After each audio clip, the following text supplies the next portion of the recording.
Okay.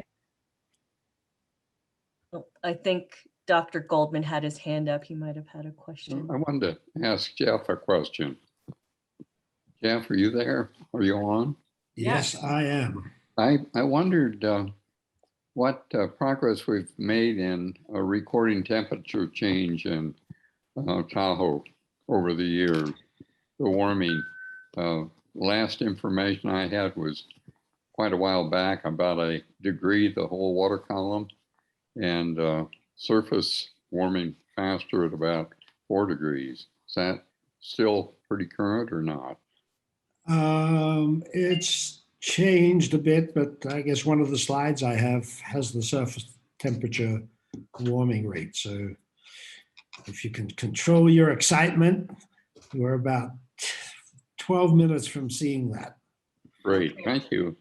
Great. Well, You're welcome, Charles. It's good to see you. Yes, let me start with the introduction. So again, welcome to our 2021 UC Davis Docent Training. We are going to have a presentation by Dr. Jeffrey Schladow. You might notice an accent. I'm going to give it away by saying that he has a degree, bachelor's degree from the University of Western Australia, a master's degree in engineering from the UC Berkeley, a PhD from the University of Western Australia, and was a postdoc at Stanford University. From 1993 until the present, he is a professor in the Department of Civil and Environmental Engineering. And from 2004 to the present, he is the director of the UC Davis Tahoe Environmental Research Center. He has some interesting collaborations, maybe he will share with you, and has been the co-chair of the Tahoe Science Advisory Council since 2015. And without further ado, thank you for joining us, Jeff. Well, thank you for the invitation, Heather. Can you see the slides up there? No. Not yet. Not yet, huh?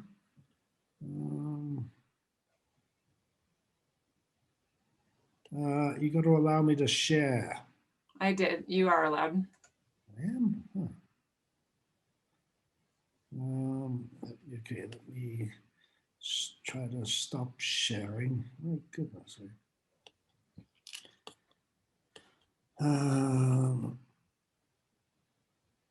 Okay. Boy, I do this professionally. You wouldn't believe it should be so difficult. Let me see. There we go. Okay. Got it. Except you're on the, you need to swap displays. We're on the one where we can see your next slide coming instead of a full screen view. Okay. If you go to swap displays up at the top left, there's the 2 arrows. There it is. There you go. Perfect. Got it. All right. So welcome, everybody. It's great to be here. I was about to say it's great to be here every year, but last year we didn't do it. So I've got lots of pent-up energy to expend on you all this year. So yeah, this is our part of our 2021 docent training. Those of you who are able to participate in our circumnavigation of Lake Tahoe, which started yesterday, if you did it, you would have been in one of those kayaks there surrounding our research vessel, John LeConte, and they were about to perform a Secchi disk measurement at that time. So if you weren't there, then there are still 5 more days that you can participate in this great event. And hopefully at some point you will see the Secchi depth being measured. Okay, so as docents, I mean, you will be official volunteers of the University of California at Davis. UC Davis is one of the great public research universities in this country. We have something like, well, let me go to the next slide where it says it all. This is from a couple of years ago, but it has, from 2014-15. Hasn't changed that much. So on the map on the left, this is sort of from the official UC Davis blurb, and it lists us as one of the 4 campuses: the main campus, Bodega Bay, the medical school in Sacramento, and UC Davis Tahoe Environmental Research Center, right on the border of California and Nevada. So the university has about 35,000 students enrolled, 60% female, at least that's what it was in 2014-15. Lots of other accolades and things. Research funding, I am told this year may, despite things like COVID and all those other challenges, may reach $1 billion for the year, which is pretty amazing. So anyway, you're part of us. If you continue with this, then we're really glad you're on board, because we need you. You are our outlet to the real world. So a little bit about Lake Tahoe. It's a very old lake, estimated to be about 2 million years old. But as far as Europeans are concerned, it was only discovered something like 160 years ago. Of course, the Washoe and other tribes knew it was here long before that. And this is just an image from a painting that I like to include, sort of illustrating the Donner Party's challenges, literally 20 miles from where we're headquartered at Tahoe. So we sort of always talk about the Tahoe Basin as if it's the be-all and the end-all. But really, it's just the beginning. It's just the beginning of this greater Truckee River watershed. So here is Lake Tahoe. It's, as I said, straddling the border between California and Nevada. And what you'll see at Turk, and maybe what you've heard about already, is that it sits in this watershed. The lake is, I'm sort of starting to forget all these things, these numbers that used to be in my head. It's about 600 square kilometers, but the watershed it sits in is about 1,000 square kilometers. But the Truckee River leaves, it exits Lake Tahoe at Tahoe City, and then it flows down through the Truckee River and onto Pyramid Lake. So this is really, what's shown in green here really is our watershed. And at Tahoe, we're at the top of that watershed. But it's also a leaky watershed, in that water is diverted from the Truckee River here into the Carson River hydrographic basin, where it's used around Fallon for irrigating crops. So this was one of the first irrigation districts, I guess, created by an act of Congress. So water from Tahoe comes from its watershed, flows down the Truckee River to Pyramid Lake, provides drinking water for Reno and Sparks, but also irrigation water for Fallon. So the watershed surrounding Tahoe itself, we used to always say it was the 11th deepest lake in the world.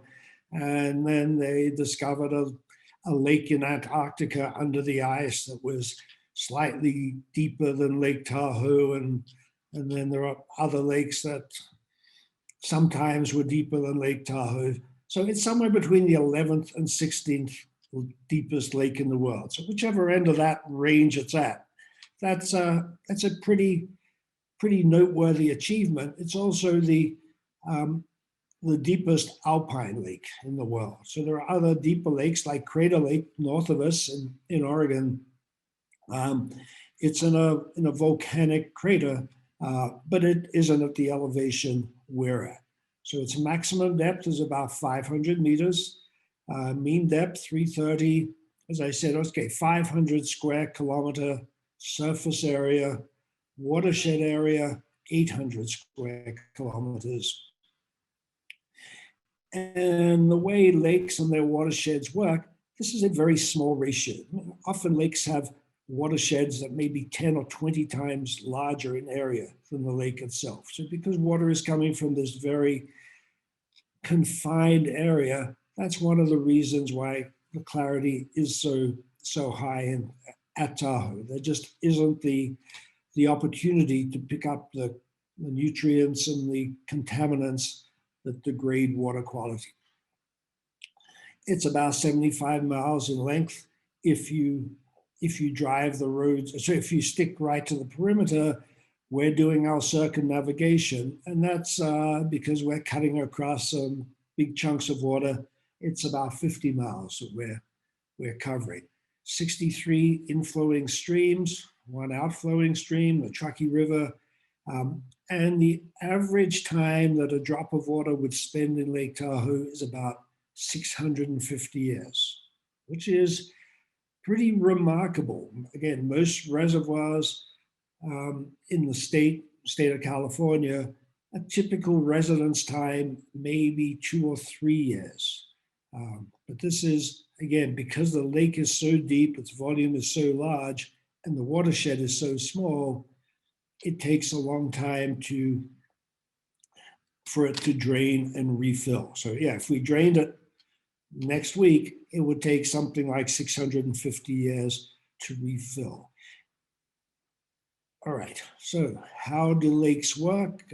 In some ways, they're very complicated, but in other ways, it's a lot simpler than well, it can be thought of in far more simple terms than somebody like myself or Charles sometimes think about it. We see all the subtleties and the things like that, but really there are a few basic principles that apply to most lakes.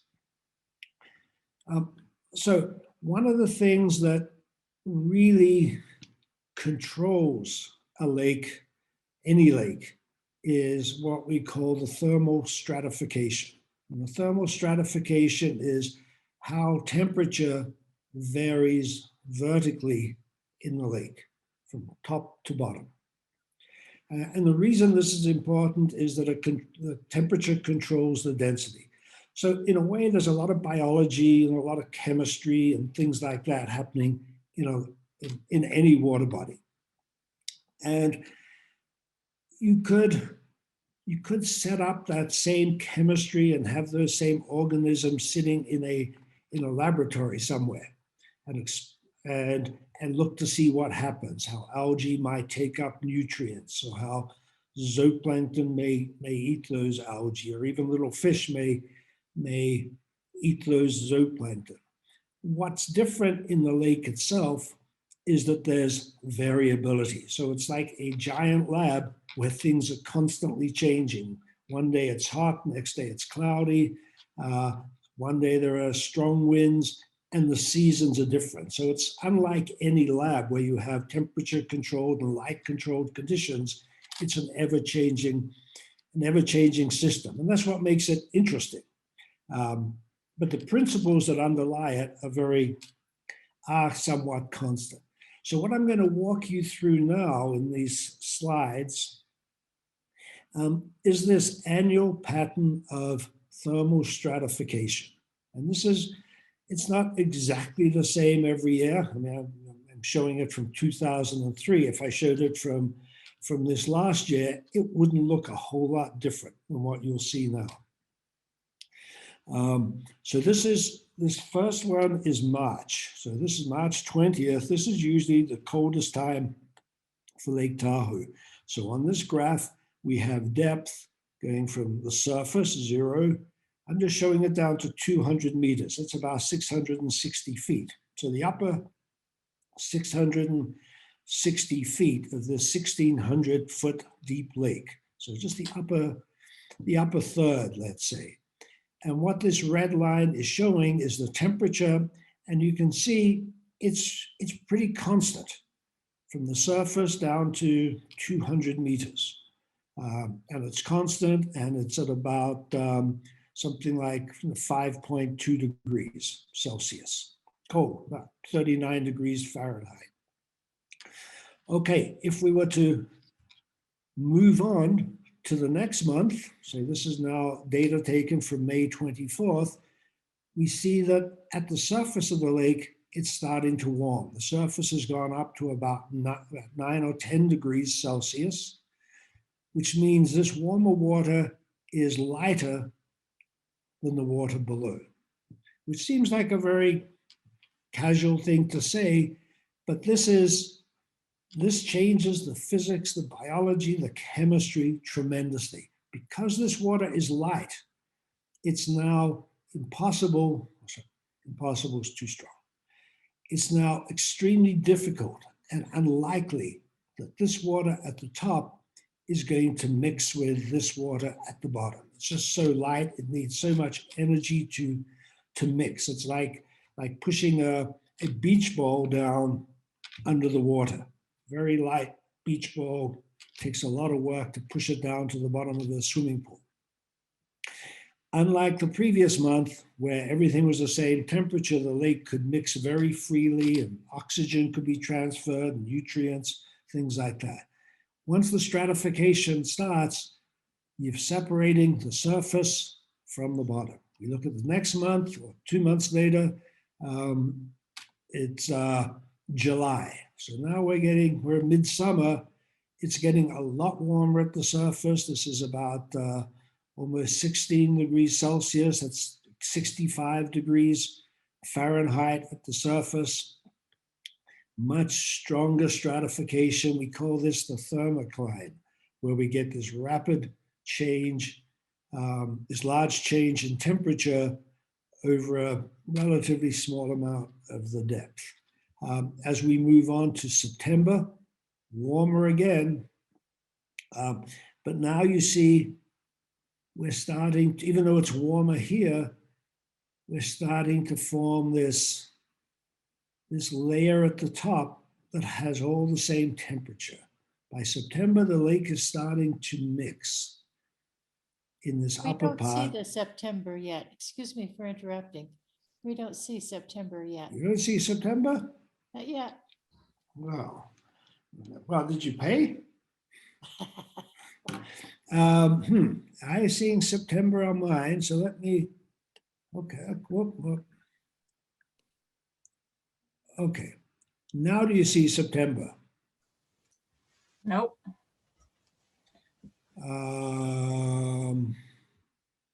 What do you see? March, May, and July? Yes, March, May, and July. Now do you see September?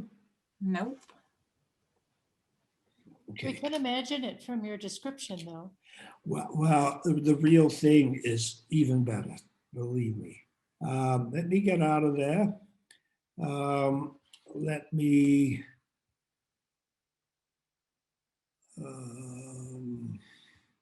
And while you're doing that, there is a question that is, why is the water below 150 meters cooler in the spring and summer? okay, so are you seeing anything yet? Oh, Nope. okay, I gotta start to share again.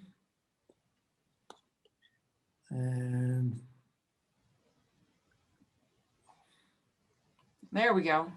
there Yes. you go, and I put it in. Wow. Okay. Yeah, Now and do you you see still- September? Yes, and you will need to do the same thing with the display swapping. We see the one that has like the next slide and the notes page, and it's small. There we go. Got it. All right, September. So the question was, why is it cooler in? Yeah, why was the water below 150 meters cooler in the spring and summer? Why is it cooler in the spring and the summer? In this particular year, sorry, in 2003, when this was taken, I'm just,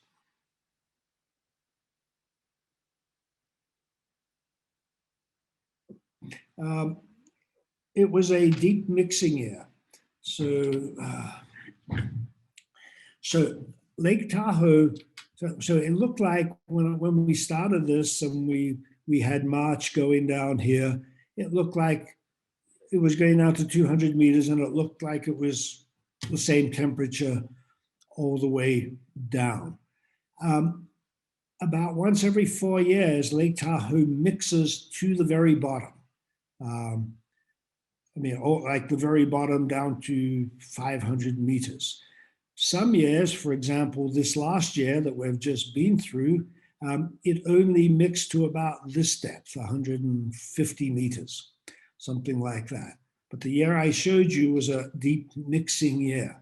When the lake is mixed to the bottom, so in the month of March, when that typically happens, as it's mixing, it's starting to lose a lot of heat. And so it may be a period of 1 or 2 weeks, the bottom of the lake cools. So what we see in March may actually be warmer than what we see at the next time we have a profile, which may be in May or July. So, but these differences are very small, like 0.1 of a degree, but it's cooling that takes place during mixing. All right, moving on. So we should now see, okay, so this is September. I said we have this little area like this where it's well mixed. The next month, November, it's cooled down and the surface layer has gotten deeper. And the next month, January, it's gotten deeper still. And then in March, it's sort of back to being even more well mixed. Sorry about that, my phone going off. So without going into the details, what we're seeing here is the seasonal cycle, and it'll be played out similarly most years. In March, well mixed, stratifies in spring and summer, and then in fall, it gets deeper and deeper and deeper, the surface layer, year after year. And that controls motions, it controls the biology, it controls the chemistry. Okay, if rather than looking at those profiles, what I'm showing you now is the same period, let's say, from March through to end of December. I'm showing depth down on the vertical axis, just down to 100 meters, and using temperature to show you using color to show you these temperatures. So what you see, well mixed, everything is blue, and then it starts to stratify. Stratification gets stronger and stronger, warmer and warmer. And then as we approach the end of the year, the surface layer gets deeper, deeper, and mixes down. All right. Unstratified period, stratified period. All right, let's talk about clarity, because it's not the only issue with Tahoe. Some people think it is. It's just one of them. Clarity is a really important indicator, which is why it is important to know something about it. In the case of Tahoe, under the Clean Water Act, any water body in the country has to meet certain standards. And there are different standards for different lakes, and they're for different variables depending on what's impacting a lake. Tahoe is unique in that Tahoe has been found to be impaired on account of its clarity loss. So under the Clean Water Act, administrators, public agencies at Tahoe have to commit to restoring clarity. So it's not a matter of, it would be nice. It's the law. If they don't do it, then the federal government will come in, impose fines and the like. So this is a program called the TMDL program, Total Maximum Daily Load. So it's administered by the EPA, but the EPA then sort of allows the states to figure out the details, and they provide oversight. Okay, so the way clarity is measured is through this Secchi disc, which is a 10-inch white disc, and Somebody like Brant Allen goes out about 25, 26 times a year on a clear sunny day and lowers this disk down and records the depth at which it disappears, which in many ways sounds like a pretty flaky measurement. I mean, come on, University of California, big research school. Can't you guys afford anything better than the plastic disc? Well, yeah, we can. And we have lots of things that cost a lot more money than that plastic disc and measure different properties of light and a whole lot of things. But when we try to explain what we're doing to people, their eyes glaze over really quickly. This is incredibly simple, and it translates perfectly. Literally, what this disc is a full spotter, meaning it's a white disc.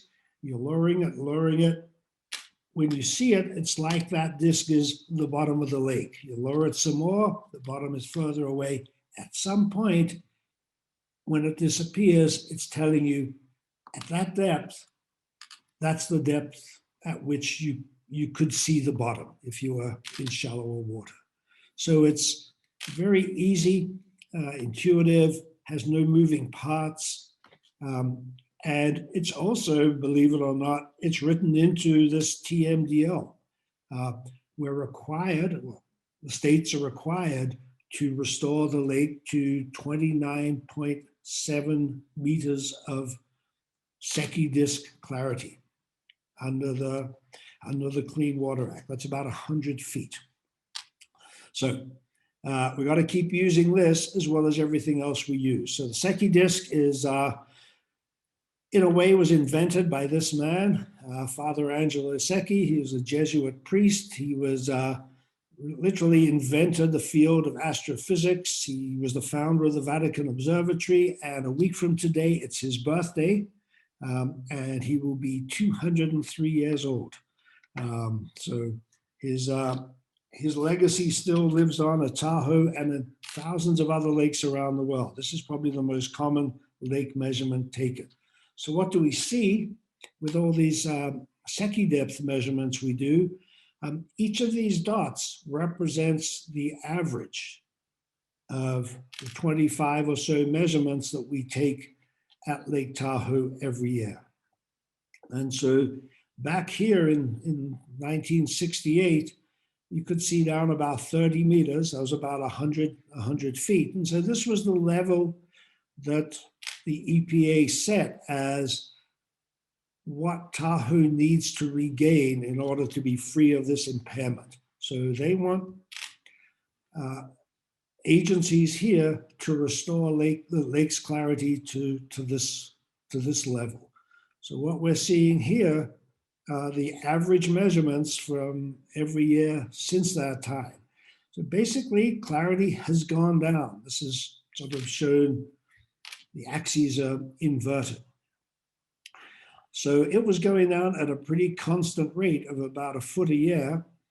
And then in around the year 2000, it has leveled off. So that, in a way, that's a major achievement. And I don't want to undersell that. But it hasn't started improving yet. And so that's a major disappointment, I guess, to many people. And maybe the reason it hasn't occurred as quickly as many people hoped is that the strategy being used to improve clarity is to say, we will keep the pollutants out of the lake, the pollutants that literally came in because people came into the basin. We developed the basin and we put in roads and in other impervious surfaces in what had been, prior to the 60s, a fairly pristine system. So we messed it up, and the approach being taken is, well, let's try to catch all the things that we've released before they get into the lake. That has proven far more difficult than people thought, because the things that really impact clarity are very fine particles and nutrients. Okay, so these fine particles, these are particles, actually, smaller than 8 microns, probably smaller than 4 microns. And they come primarily, as shown in this pie chart, from the urban areas, from the areas we've developed, the roadways, from Tahoe City, from Truckee, Incline Village, Tahoe City, where the influence of our society is strongest. Something like 3/4 of the fine particles that impact clarity come from those areas. The forest, that's this green area, urban uplands, yeah, they contribute fine particles, but not nearly as importantly as do the urban areas. Okay, and so what does this look like? So, you know, when snow melts on the streets, when it rains, that water is disposed of. A lot of it just enters the lake or enters streams via culverts. So it's pretty easy to see where it's coming from. It's easy to say, well, we should stop this, but if you stop it, you have to put the water somewhere. You don't want flooding, you don't want dangerous roadways. So that's building detention basins, things like that, have been the sorts of projects that have taken place, and there either haven't been enough of them or they're just not effective in reducing these inputs. Okay, so I mentioned something like particles less than 4 microns. Many of you may not be that familiar with how big is a micron. So let's go through the scaling. A dog is 1,000,000 microns, a meter. A flea on that dog is about 3,000 microns. So these are particles smaller than fleas. The head of a pin, 2,000 microns. The thickness of your hair is something like 50 to 100 microns. If you've ever changed toner in a photocopier and gotten that black, seems like liquid on your hands, they're actually very fine particles. They're 10 microns. So it's particles finer than photocopier toner that's causing the decline in clarity. So E. coli is up there. That's the size of particle that could cause clarity decline. And here's sort of a distribution of dust from a roadway. The peak of like the greatest percentage of particles coming from that roadway is at about 1 micron. So things like dust from the roads, from people tromping through trails, that's what's causing these very fine particles that cause a decline in clarity. So that was sort of the state of knowledge, say in the early 2000s, for various reasons. Actually, we'll go into some of them shortly. Other things started to change at Lake Tahoe. And one of them was the kind of phytoplankton that are at Lake Tahoe. So it used to be that the phytoplankton were quite large, 20 microns, 60 microns, something like that. Large enough that they altered the color of the lake a little bit, but they didn't affect the clarity. For a particle to affect clarity, it has to be sort of in this range of 1 to 4 microns. But we started to get a different kind of phytoplankton, these very small ones. This is called Cyclotella gordonensis. It has a little silicon, it's called frostule. Think of it as a kind of skeleton. Strange to think of a plant, which is what a phytoplankton is, as having a skeleton, but it has this framework of silica. And it's in this, we can see the bar here, 1 to 2 microns. So it's right in that range that would affect light. And suddenly, a number of times over the last 20 years, we've had huge numbers of these algae. So whereas in the early 2000s, we were saying it's very fine particles, silt and clay causing the decline in clarity, suddenly biology came back when numbers of cyclotella went up. So now it's a dual problem, both biological and these physical particles. So yeah, around 2010, they had some very big blooms, and clarity was very low whenever we had those blooms of cyclotala. Okay, I want to talk about climate change. I'm going to be jumping around a bit because there just isn't time to do it all. But I'd be happy to answer questions later or at any time. So let's talk about climate change. This is one of 4 buoys, one of 6 buoys actually we have out on the lake. This is one of 4 we operate with NASA, and I like it because it's got icicles on it. But it's interesting, we have a lot of equipment on this. We have a couple of weather stations on this. This is at the end of this arm. These are long wave radiometers. Basically, many of you may have seen those beautiful images that NASA produces of that belt of warm water going across the Pacific during an El Nino year, something like that. So they're images taken from satellites that are showing the surface temperature of the water. And you see that in that hot belt, it's pink, and everywhere else it's cooler, it's blue. So basically, all they're measuring there is the thermal infrared radiation given off by the ocean's, the surface of the ocean. It's given off just because it has a temperature, different amount of radiation. So think about it, those satellites are up there operated by many, many countries now, not just NASA and the US. And they have electronic components in them, and they, like anything, like a watch you have, or any device, its accuracy starts to shift over time. It drifts.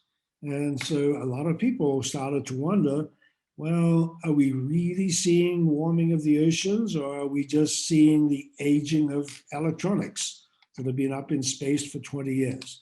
So what NASA did is that they put the same kind of instruments that they have on satellites down here on Lake Tahoe, and they're measuring the temperature of the surface of the lake using the same sort of thermal infrared principles. And they have this at 4 locations.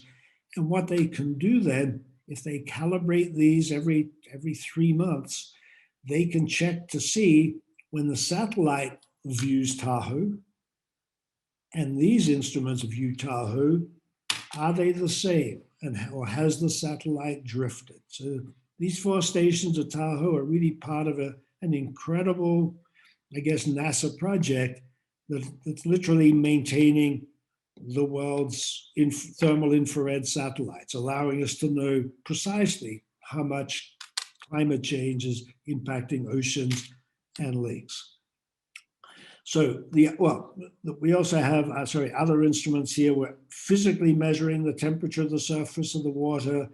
We have a mask that goes down there that we're measuring light at different depths. So we can talk about that another time. But these are some of the data now that Charles was referring to earlier. So this is not water temperature now. This is the air temperature. And this is sort of measured at one point in Tahoe City. So if you're up at the top of Mount Tallac, the temperature would be different. But at this point, this is the annual average air temperature. This is the annual average maximum, the annual average minimum. This dashed line represents the average of the averages.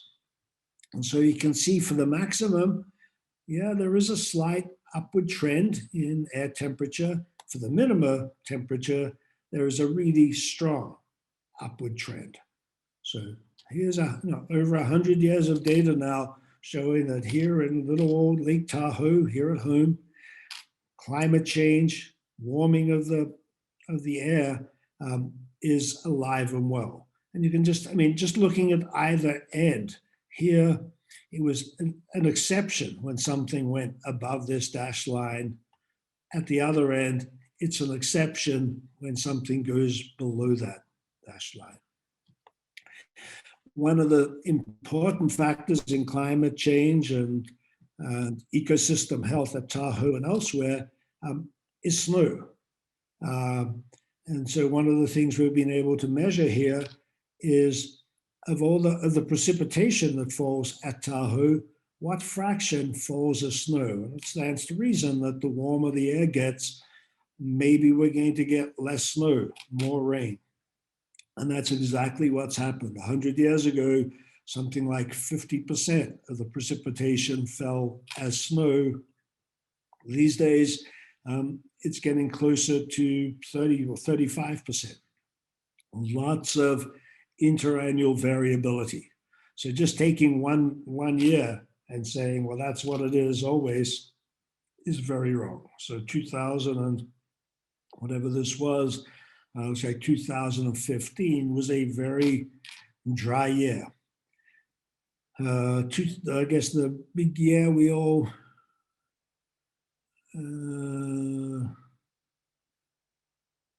okay, yeah, this is an old, I meant to replace this one. Okay, anyway, yeah, so going back to that one, this is the general trend. I have the data through 2020, but it doesn't, the trend is still pretty much the same. So this is what one of the